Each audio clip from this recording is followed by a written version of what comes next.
Okay, so as I said, cannot wait to see the conversation between Graham Oppy and Bernardo Kastrup. That's possibly the thing to be watching over the next 3 months. I can't think of anything more essential, more must-watch. There are 3 people I wish Bernardo Kastrup would debate. Graham Oppy would be one of them. Matt Dillahunty and Sam Harris. And if those 3 debates ever take place, it would forever alter the face of atheism as we currently understand it. Why? Because you would see with your own eyes, Graham Oppy may be the best of those 3 to debate. Why is the most credible? Is the most legitimately a philosopher, I would say. Graham Oppy and James Fodor, who I think is his disciple to some degree, are possibly the only two really truly intelligent people who have hitched their coattails on a worldview that is, as far as I'm concerned, completely untenable. And I think that will be exposed in a conversation with Bernardo Kastrup. That is materialism. Pretty sure James would call himself a materialist, and a reductive materialist at that. In the choice, again, I'll say this again, if the choice is binary between materialism and idealism, idealism wins hands down. And as of right now, the choice is still binary. There are other options on the table like conscious realism, but that is a form of idealism. Then there's something like panpsychism, but that's a theory of consciousness, and that's not a philosophy. Panpsychism and idealism can both be true at the exact same time. So I'm agnostic on panpsychism. I'm a big not sure. Could be. There are forms of panpsychism, cosmopsychism, for example, that's identical virtually to idealism. But materialism itself is untenable. It's over. It is kaput. And it was pretty obviously kaput right from the start. Think of it this way. You've heard of the mind-matter distinction, correct? People say the brain and mind are the same thing. Or the question becomes, are brain and mind the same thing? The fact that you can even ask the question tells you everything you need to know. Think of it this way. Can I ask, are house and house the same thing? Hey, are house and house the same thing? No, can't ask that question, right? Doesn't make any sense. Okay, so why there is a subtle distinction between brain and mind already tells you that there is to some degree a separation between the two. Again, are house and house the same thing? There's house and presence of house. Nobody ever asks you that question. Why? Because it doesn't make a single minute of sense. But a lot of people will ask, are brain and mind the same thing? The fact that you can even ask the question tells you that they're not.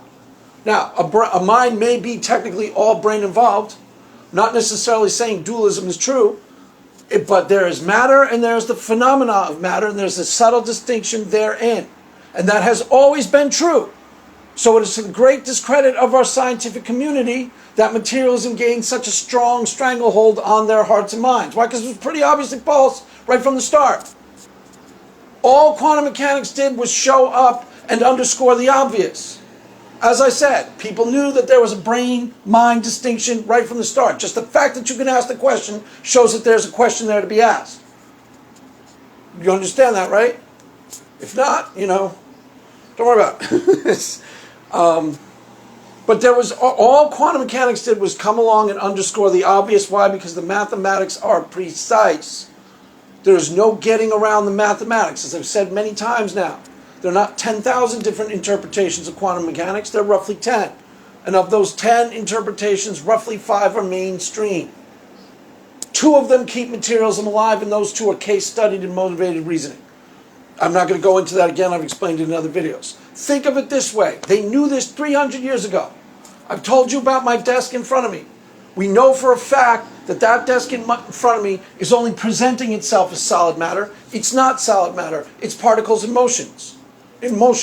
Okay, that right there undercuts materialism automatically. The key things about quantum mechanics that it has proved decisively and conclusively about the nature of reality itself. There are 3 key things that it tells us about the nature of the material world itself. 2 of those 3 things annihilate materialism as a possibility. Take it off the table as a candidate option. The second thing that I've mentioned, reality is indeterminate. Indeterminate. That's the one that tripped Einstein out. You've heard of the Heisenberg uncertainty principle. You've heard of the probabilistic nature of quantum mechanics. That is what the many worlds interpretation is trying to do. It is trying to process out the probability. The probabilistic nature of quantum mechanics isn't just we don't know, where we can't say where the particle will be with absolute certainty. It's much deeper and weirder than that. We don't know where the particle will be. Why? Because as far as the math is implying, it hasn't occurred yet. Now that's really weird and really trippy and really mysterious. But think of the wave function as a weather pattern or a weather report. It's telling you there's a 30% chance of rain in Arizona next Tuesday. That hasn't happened yet, right? Okay, same idea with the wave function. It's not just that we don't know where it will be, it's that we can't know ahead of time where it will be. It's probabilistic why it hasn't actually occurred yet. That's what the mathematics seems to be implying. Straight up implying. The only way you get rid of that implication is the many worlds interpretation. Then it's just a straight up measurement. That this person is measuring, it's going to be spin up. Okay? And it's going to have a definite measurement in a definite world that has definite properties. The problem is, in order to account for the probabilistic wave, we now have to postulate an infinity of other worlds and other possible options to get rid of the probabilistic nature. That's why it makes zero sense. It's totally insane. Totally, literally insane. It's a case study in motivated reason, case study in ideology, clouding judgment. Now, the more important aspect of reality that utterly takes materialism off the table as a candidate option, and quantum mechanics has proved this, is that it is relational. The set of properties in front of me that I am calling a table, first of all, is particles in motion. That should have told scientists everything they needed to know, metaphysically speaking, about it a long time ago. It's not solid matter. Hello? Particles in motion are what? Not solid matter. It only appears like solid matter. That's an illusion that I give it. That's important. And more importantly, the properties that I'm saying that table possesses, that is only temporarily true, and it's only true relative to other properties. So what I've said a few times now, there is no standalone ontology to the real material world is 100% true. It's hard to wrap your brain around, but it's 100% true. The analogy that I've used is the same one Carlo Rovelli uses. If I ask you how fast is the train going, that can only be answered relatively. Relative speaking. Depends on where you stand in relation to the train. If you are standing on the ground watching it go by, it's going by at 100 miles an hour. If you are standing inside the train, it is standing still. It is hard to imagine that the real material world is exactly like that, but the real material world is exactly like that. Let me prove it to you. Conclusively like that. Quantum mechanics has proved this. There is no such thing as a desk. It is a set of properties, in a sense. It is a set of properties temporarily true relative to other properties. Once you wrap your brain around that really confusing point, really confusing, Greg, yeah, I understand. That's why we need a new philosophy to account for quantum mechanics. That's why I think idealism is going to be the dominant philosophy for the next 100 years. We'll see what happens with, you'll see. You'll see, especially when Bernardo debates Sam Harris. There's no coherence to the typical atheist worldview. Reductive materialist and scientism is, both of which fall apart under further investigation. Why? Because of everything I just told you. If you understand the mathematics behind quantum mechanics, the idea that the real material world has standalone ontology, it's a definite set of properties forever and always, which is kind of what materialism is saying, is just false. It is a temporary set of properties relative to other properties. So, the other example I've used, you asked me, where's that desk, Craig? It is right there in front of me. That is where it stands relative to me. Now try and imagine every property of the desk is only true relative to other properties, and important of which is time sequences. Every property that a strict materialist will tell you is true about that desk is only temporarily true relative to other properties. So here's the new analogy I've used, and this really makes it clear, I think. If that desk were a steel desk, fresh off the assembly line, what starts to happen to a steel desk the minute it interacts with the atmosphere? It starts to rust, right? If I left that steel desk out in the open for 10 years, the whole thing would be corroded, or half of it would be corroded. At the macro level, this is irrelevant. If I want to build an airplane, I can study the properties of that steel desk at the macro level and be close enough in my approximations to build a steel, if I heat the steel, this is what the degrees it heats at. I can write that down on a piece of paper. Those things all hold true. The mistake that the materialist made is that those things are all definite properties. They aren't. They're only relative properties. That's what the materialist said the whole time. Why? Because of the explanatory power of materialism was really strong. But it was really strong for building, ships and planes and boats and things like that. Now that we're actually building cell phones, things that require precise mathematics, materialism is insufficient to explain the data. You get it? It's not really all that complicated. It's to the great discredit of the scientific community that they balked at this for 100 years. Why? It just requires a new way of thinking about reality itself. It is more porous and ethereal than they would otherwise have liked to believe. That's it. That's it. It's not that complicated. For theists, I'm cool with it. I'm cool with it. It's what God says the desk is. It's what God said the desk is. The desk is what God says. And God might change his mind, and now the desk is gone. Poof, the desk is in hell. The desk is burning in hell. Why? Because we're touching his wiener at 4 o'clock in the morning, just like you.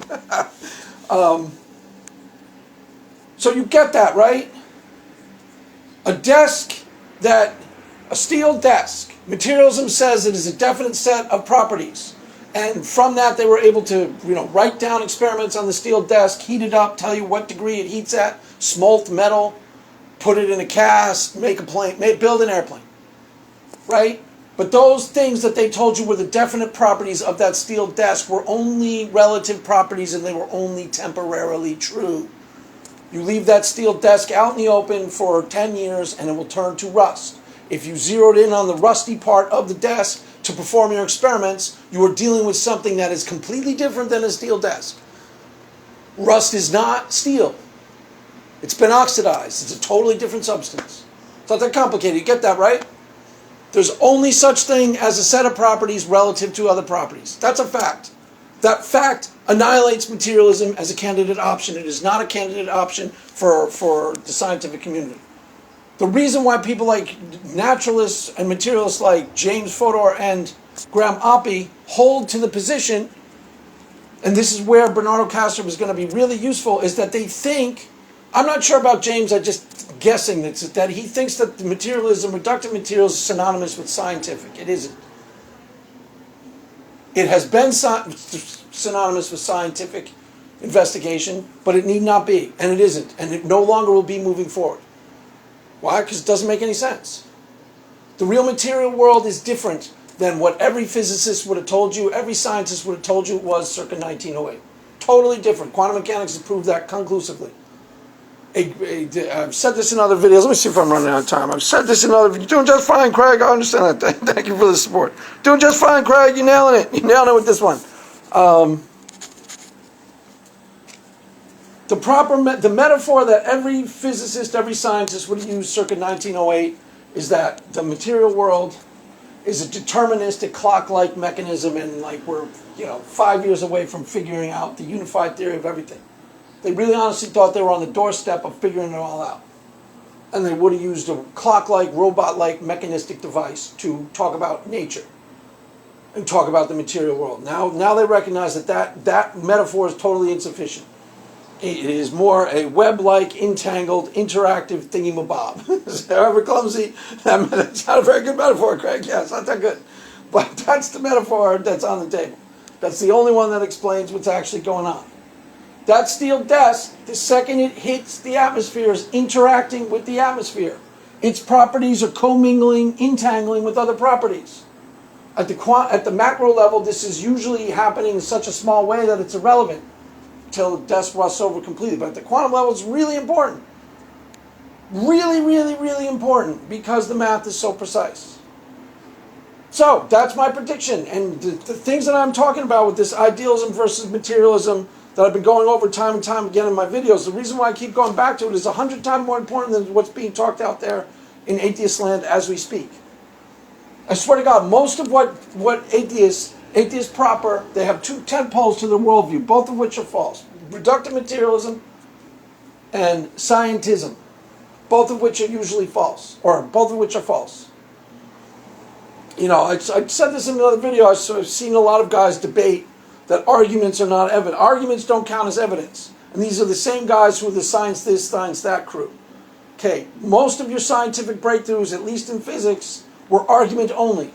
There was no empirical investigations whatsoever. Theory of relativity, for example, the most famous equation in all of science, maybe, equals mc squared, energy equals mass times speed of light squared.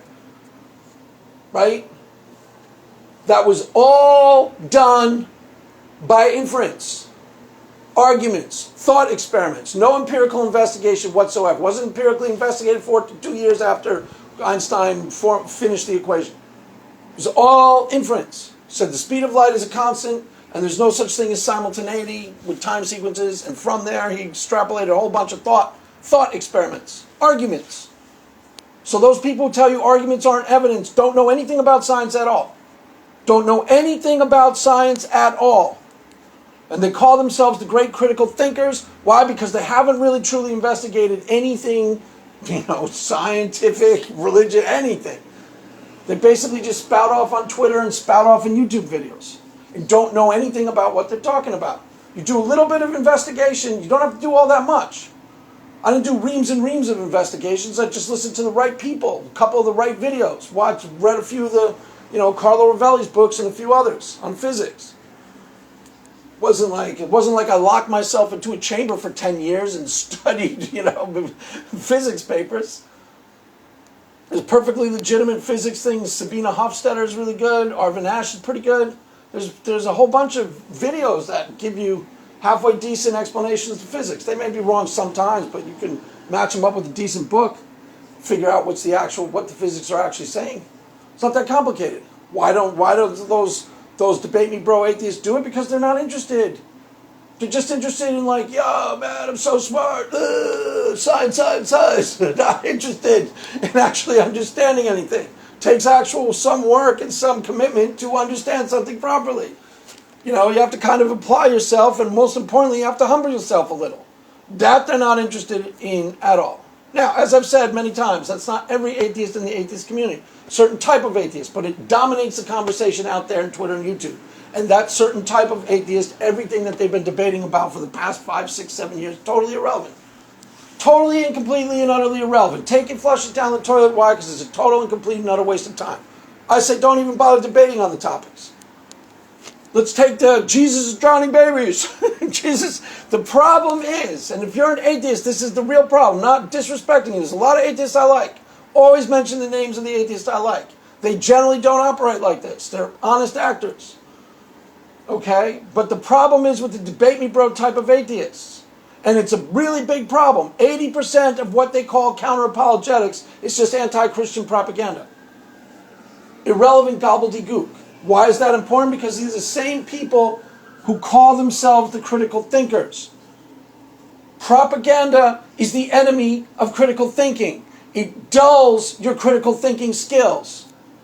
It's what it's intended to do. It amplifies your emotional attraction to things and dulls your actual perceptive qualities and your critical thinking skills. It's what it's intended to do. You get riled up. 80% of the counter-apologetics out there are anti-Christian propaganda and nothing else. You don't believe me? You can go check Pine Creek's channel right now. You can go watch his live chat today. There'll be one today or tomorrow. Somewhere in that live chat, at least 3 people, if you watch for 20 minutes, will say, Jesus is drowning babies. At least 3 times you'll see somebody say that.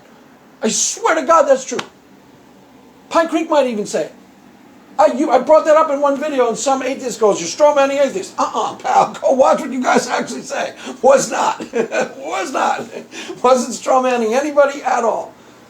I was actually quoting word for word what I've seen said, like that's a real argument. It's not a real argument. It's an imbecile argument. Jesus is drowning babies.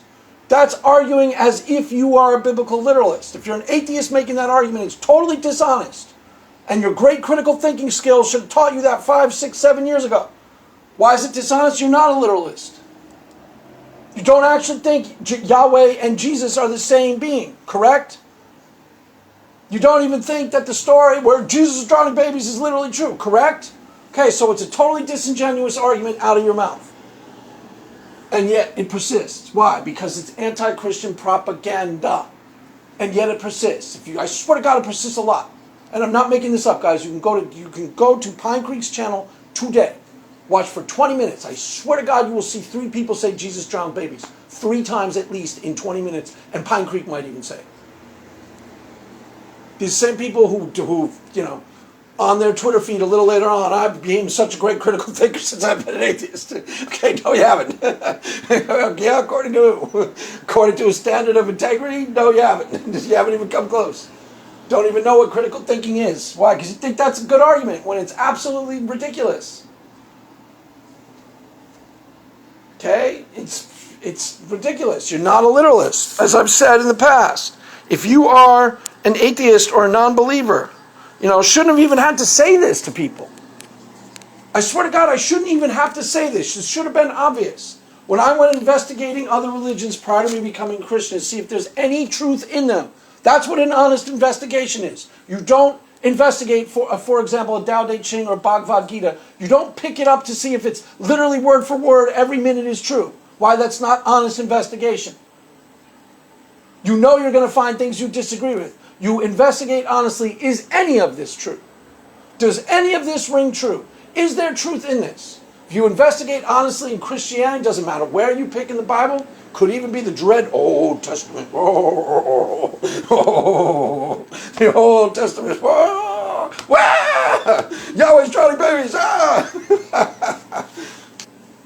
I personally think that there was a purpose to having shall we call, a temperamental side to a God. I won't go into that. There's a long, complicated argument behind that. I won't bother going. But if you investigate the Bible honestly, which means, does any of this ring true, even in the Old Testament, you will find immediately huge chunks of things that not only ring true, are true. Oh, even the dishonest atheist will acknowledge that. Even Dan Barker acknowledges that if you get him talking enough. Yeah, I guess there's some good values in the Bible. I guess there's some good stuff. Love your neighbor as yourself. Fine, I tried it. Even Dan Barker will do that. The problem is, once, for whatever mysterious reason, if you make that switch from fundamentalist Christianity to atheist, most of you throw your critical thinking skills out the window at that point and become propagandists for anti-Christian stuff. Maybe not most, but a huge chunk of you. A huge chunk do. Become propagandists for anti-Christian gobbledygook. You start reading the Bible as if you're a fundamentalist so you can gotcha the Bible. You're no longer a fundamentalist, so you should be reading it as allegory, the entire thing. Well, which parts do I know are true? If you do not share the faith, you read the entire thing as allegory. Why? Because that's the only form of honest investigation available to an honest person.